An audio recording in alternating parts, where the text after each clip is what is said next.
सुन चुके हैं पहले भी, ठीक है ना, प्रोसेस ऑफ क्रेडिट क्रिएशन में यूज हुआ था, बट इंपॉर्टेंट है इसलिए एक और बात, LRR, legal reserve requirement, legal reserve ratio, also known as variable reserve ratio, LRR।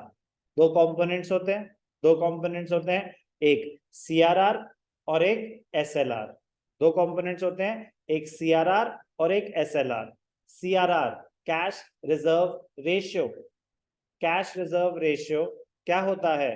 Cash reserve ratio minimum percentage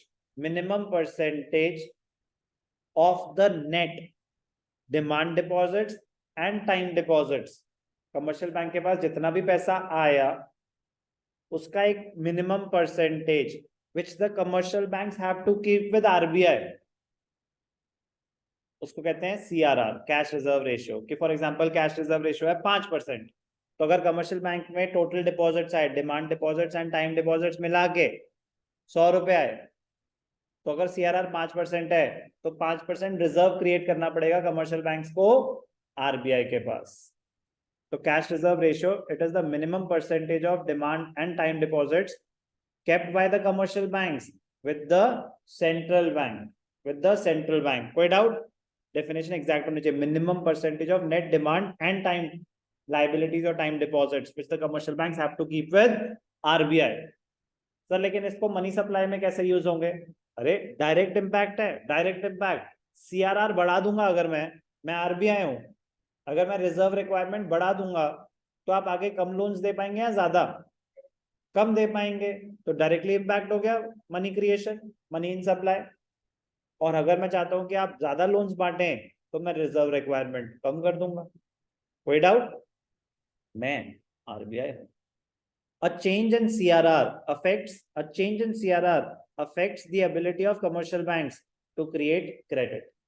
For instance, an increase in CRR reduces the excess reserves of commercial banks and limits their credit creating power. Tool बिल्कुल same तरीके से use होगा चाहे CRR हो या SLR हो, बस meaning पे ध्यान देंगे। CRR होता है minimum percentage of net demand and time liabilities which the commercial banks, minimum percentage of demand and time liabilities which the commercial banks have to keep with RBI. SLR होता है statutory liquidity ratio, minimum percentage of the demand and time deposits which the commercial banks have to keep with themselves, अपने पास जो hold करके रखना पड़ता है। कैसे? reserves, minimum percentage, demand and time liabilities commercial banks are required to maintain with themselves. SLR is maintained in the form of designated liquid assets such as excess reserves, unencumbered government and other approved securities. कह रहे reserve maintain करना है, कह रहे reserve किस form में हो सकता है? कह रहे आपके पैसे हो सकते हैं, ठीक है ना, डायरेक्ट लिक्विड मनी, सिक्योरिटीज भी हो सकती हैं, गोल्ड भी हो सकता है, फॉरेन एक्सचेंज रिजर्व भी हो सकती हैं।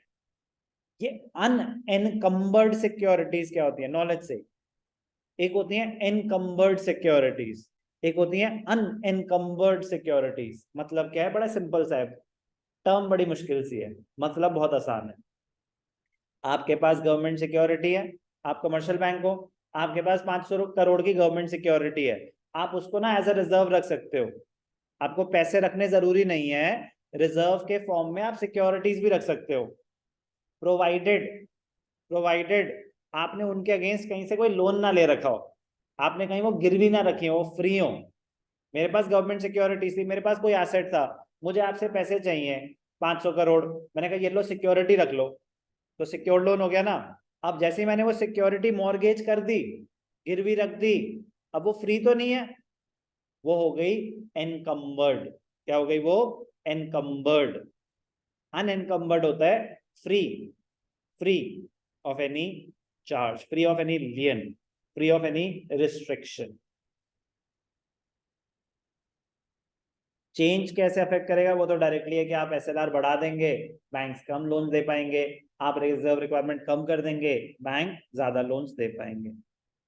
unencumbered securities refer to those securities which are not acting as a security for loans, कि भैया आपने आगे वो गिरवी नहीं रखी हुई किसी और लोन के पर्पस में, बात समझ आई? नॉलेज से। तो legal reserve requirement, variable reserve ratio, दो components CRR SLR, very very important, very very easy. But exact definition याद होनी चाहिए प्लीज यार। हम ये जनरल नॉलेज नहीं है कि मतलब आप अपने मन से कुछ भी लिख के आ जाए which makes the same sense. No, you have to be precise. You have to be precise. Exact terms use करनी पड़ेंगी।